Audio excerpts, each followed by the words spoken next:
dude, I'm going to sound like a broken record. Like this is the third week in a row I'm saying it. Get back to the freaking basics, right? It's literally about how many dials did you make, right? How many conversations did you get? How many appointments did you set? How many contracts did you write? And how many closings did you get? Welcome to Stay Paid Real Estate Marketing.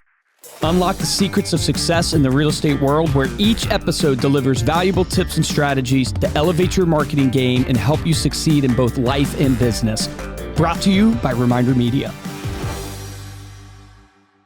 Welcome to Stay Paid Real Estate Marketing. My name is Joshua Stike, along with Luke Acree, and our guest today is a household name at this point. He is Luke's brother. His name is Stephen Acree, team leader of number one team in Lynchburg, Virginia. Yeah, with Keller Williams. Right, Acree Brothers Realty team. Welcome back to, I think this is your fourth appearance, Stephen.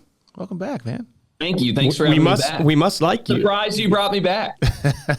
Well, Josh and I are actually kind of surprised too, honestly. Yeah. Well, we have a weekly meeting with Stephen and his team. I think you guys were just talking about there's never-ending content and tips and strategies that can come from those meetings as you're continuing to grow your team and absolutely crushing it. But today we're going to talk a little bit about the market, right? Yeah, I mean, obviously, if you're in real estate right now, you're realizing that it's a little bit of a tough market. It has switched. 2024, I think Goldman Sachs came out with an article recently saying how there's probably going to be some problems in the real estate market, the housing market going into 2024.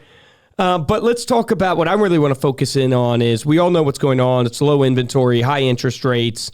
So it's really hard versus what it used to be to get listings. And so I'd love to hear, Stephen, one is, what are you telling your team? I think you have like 14 agents, both mindset-wise. And then let's dive kind of tactically in how are you guys thinking about getting listings?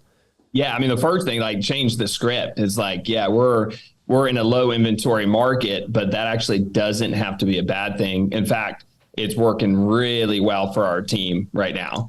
And so people need to understand that it's like, if you understand the market always shifts, right? And there's always different strategies, which is why you hear every single real estate agent say, this is the right time to invest. You know, it's like every time is the right time to invest. Well, it's true because, you know, they don't say wait to buy real estate. It's buy real estate and wait, right? And if you can understand the game, you understand the market, you know how to use that to your advantage. And so people need to stop with the script and watching the news of going, we're in a bad market. We're in an incredible market for real estate agents, right? You just need to understand it. You need to know how to use that market to your advantage. And so one of the biggest things right now is we're in a low inventory market. So what's the one problem that you need to solve for your clients? Find them inventory. You need to find them listings, right? And what does it mean when you find a listing for someone? You get a double transaction, right? And so it's amazing to me because if you just say that one thing, right, about, hey, all we have to do is find a listing, we're going to get it sold, and we already have a buyer for it because we have still way higher demand than we do inventory.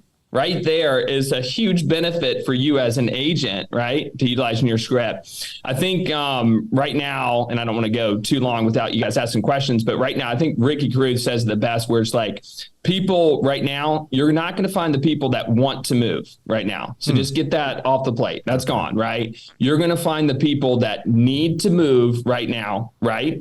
And that's it, right? And so if we know that, all we have to do is get to the people that need to move. So it's going to be investors, right, looking to make money. They're always going to want to make money in any and every market. We're doing that ourselves as well. We want to buy any deal that's out there. And then you're going to have people that are moving, you know, from out of state, change a job, whatever it may be. Those are going to be your clientele right now.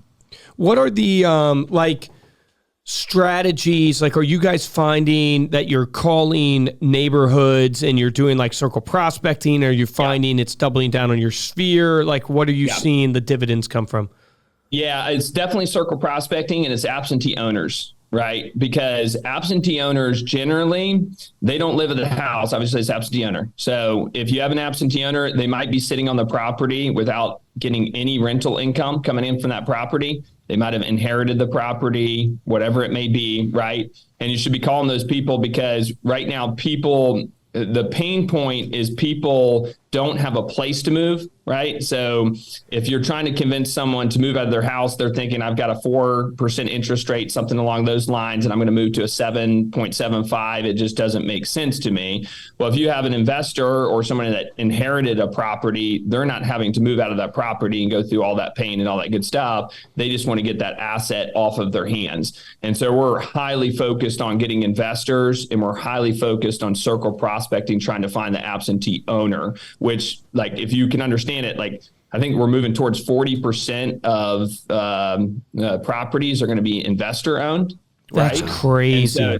So you have a huge target market for that. So it's not like you're dealing with something where like you're dealing with a 5%, or like where you have to call around, hundreds of thousands of homes, you know what I mean, to find a good lead. We're finding them left and right through circle prospecting. We've got Nathan on he's our inside sales, and he's just gone through. I mean, the amount of appointments that he's setting up is Where does ridiculous. he get the list? Where does he get the list? So we're actually, believe it or not, we've used RedX, and we still use RedX, and there's other ones out there like Volcom, I think is one. Mojo's another one where you can find absentee owners, or you can just circle prospect in the area.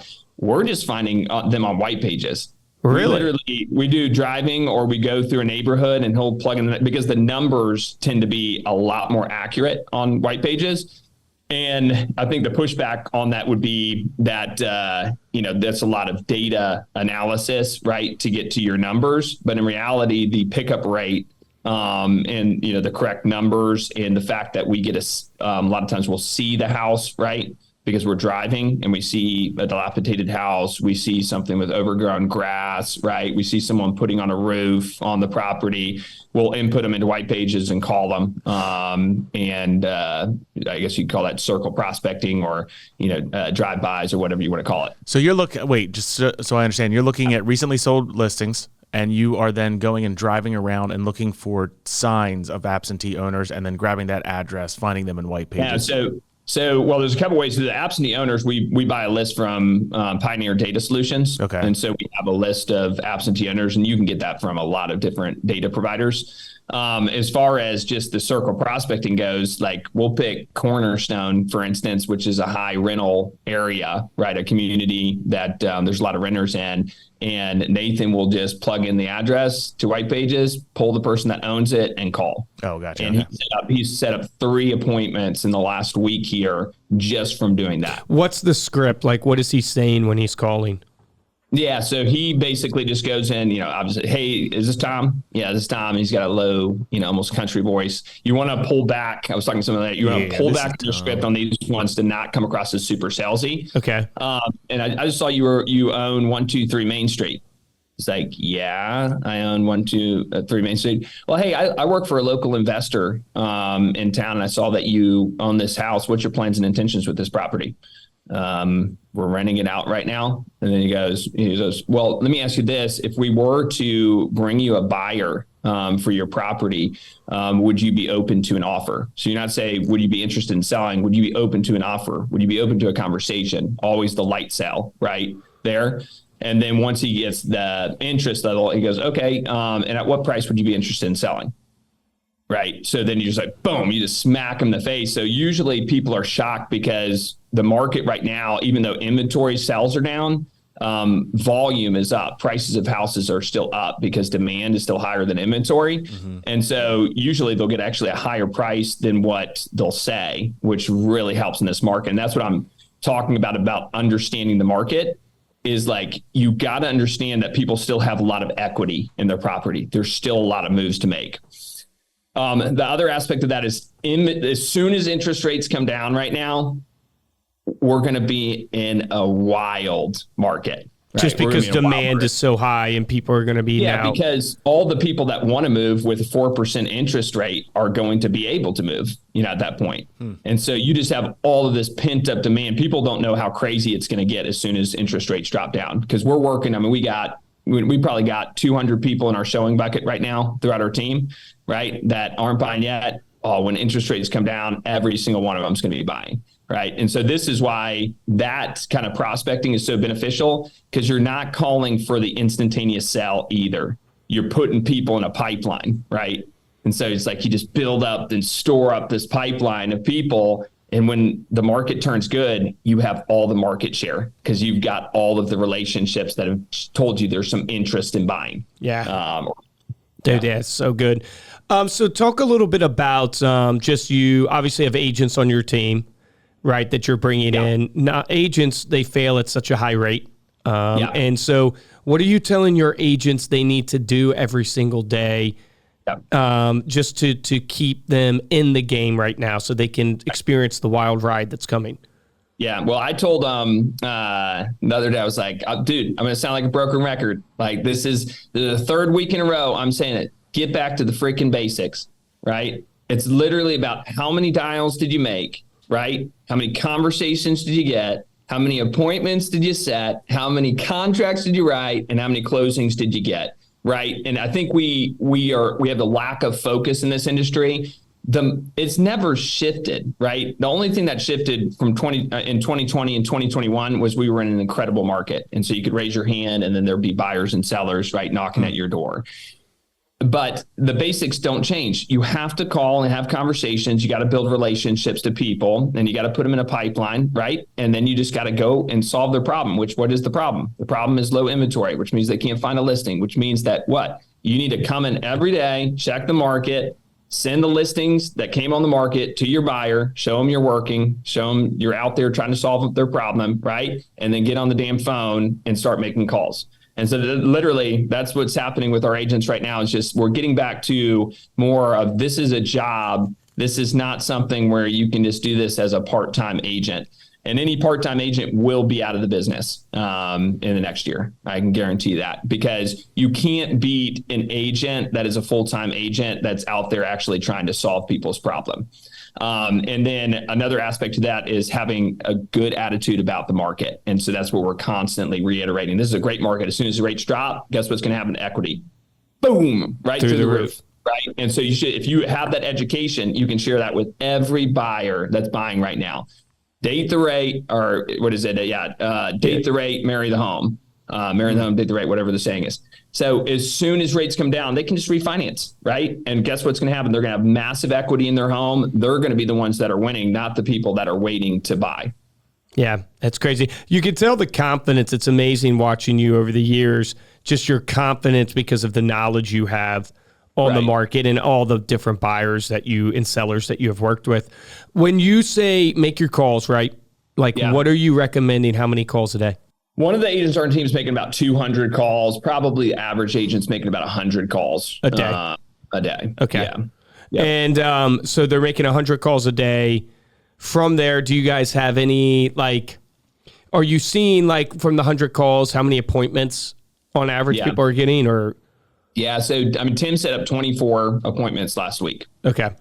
And he's doing about 100 calls a day or 120 calls a day? He's doing 100. He's doing more. He's doing about 120, calls a day. But, also he would be doing more if he wasn't having so many appointments that he's Appointments setting. with buyers, sellers, both? Both. Yeah, appointments with buyers and sellers. Yeah, and if you have a good attitude about the market, people, they can sense that, they can feel that. And so if you're a newbie, one of the difficulties with newbies is they have no excitement, I should change that. They have no knowledge to show confidence, so they have to have excitement towards the transaction in the relationship. Yeah. So if you're new out there, you just got to go, hey, I'm not as knowledgeable or seasoned as some of these other agents. The thing that I can put in is the work ethic and the great attitude for your buyers and sellers, because they're going to be seeing multiple homes and it's going to be difficult. They're going to be putting in bids and losing and all that good stuff. No one wants to feel bad about buying a home. They want to feel good about it. People buy off of emotion, right? Mm-hmm. Not logic. So what I tell them is just if you can mold both of those, the experience, the season, right, all that good stuff with the great attitude, you're going to win on a massive level. And do you keep them calling through the same type of lead? So if I was to come in today on your team, would I be calling through all internet leads today or all FSBOs? Yeah, because look, I don't answer every phone call. I probably should, right? But the good buyers and good sellers, the people that are pre-approved and have money, the truth is Luke's not answering his phone throughout the day. Guarantee it, Josh, you're not answering your phone throughout the day. Guarantee it. You're going to probably answer your phone in the evening or something like that, or they might catch you at the right time. And so it's actually a good thing when someone's not answering. It's not a bad thing. And so it's like you get to change the mindset around that.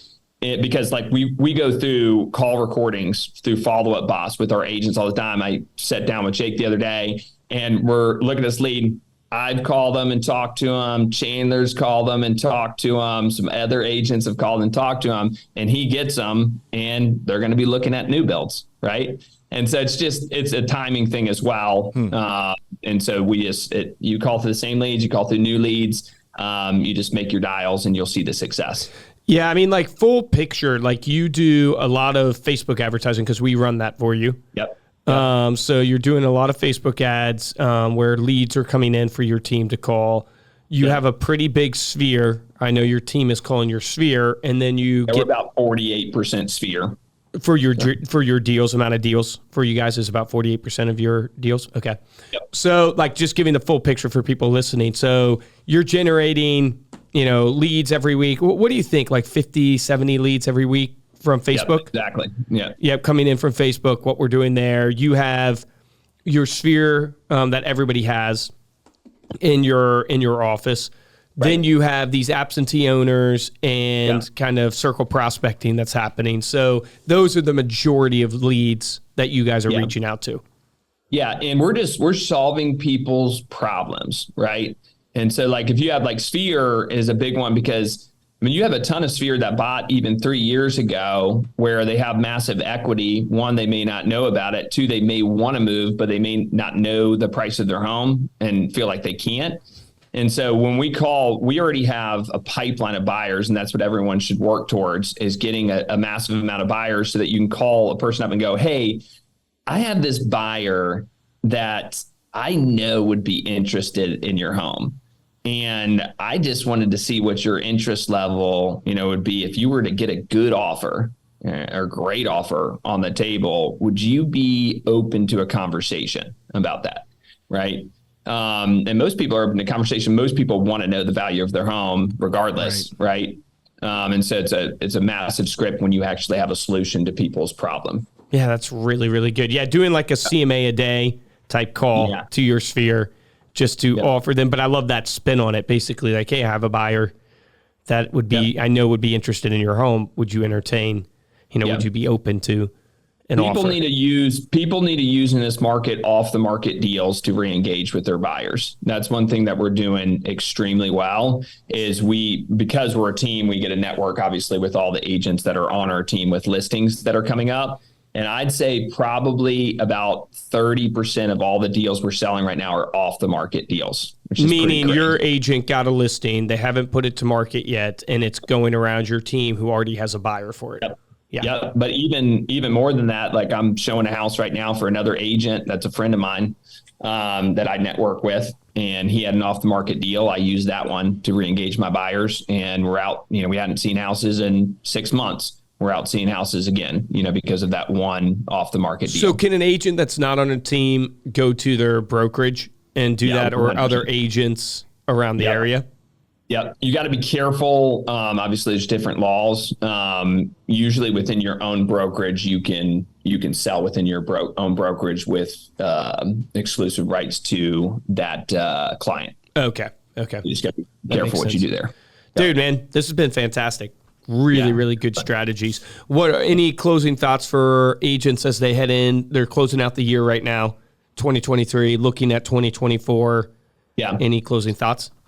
Just get back to the basics. You got to get back to the basics and know that like, hey, there's only a small amount of things that you do that produce the money, right? It's the 80-20 rule. And so if you just go, okay, I need to make my number of dials. I need to set my number of appointments, right? And write the number of contracts and get the amount of closings. It's just focus on those 4 things. It's that simple for this business.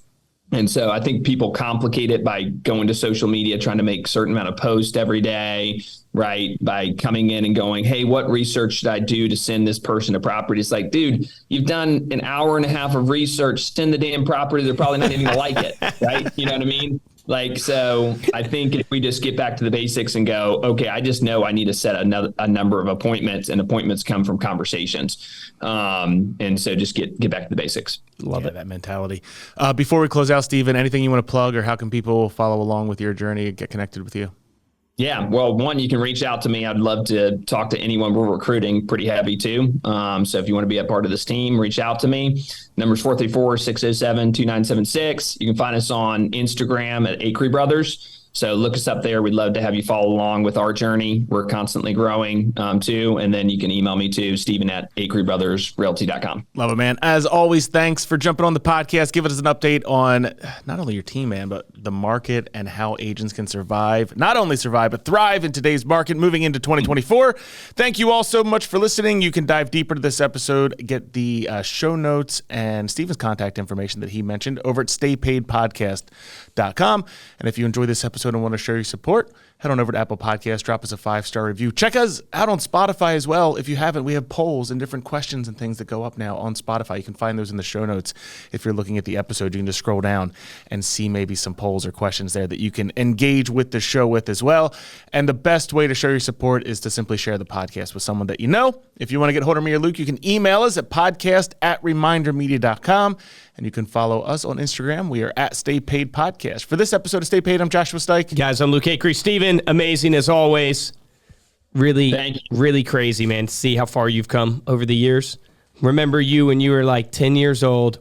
You've come a long way. Everyone has to go back and listen to the first year podcast, the second year podcast. You really should go listen. How far you've come. It's just amazing, dude. You're crushing it. Keep crushing it. My action item for everybody listening to this is simple. Steven said it, get back to the basics. And I think the thing you can have an action item on right away is, what is your goal of conversations every single day? If you're not waking up every single day and have a goal in mind, if I'm going to have this many conversations today, you're missing out. You can't hit a target that you don't know exists. Set the target of conversations. Remember, the difference between mediocre producers and top producers is top producers take action. Take action on that today.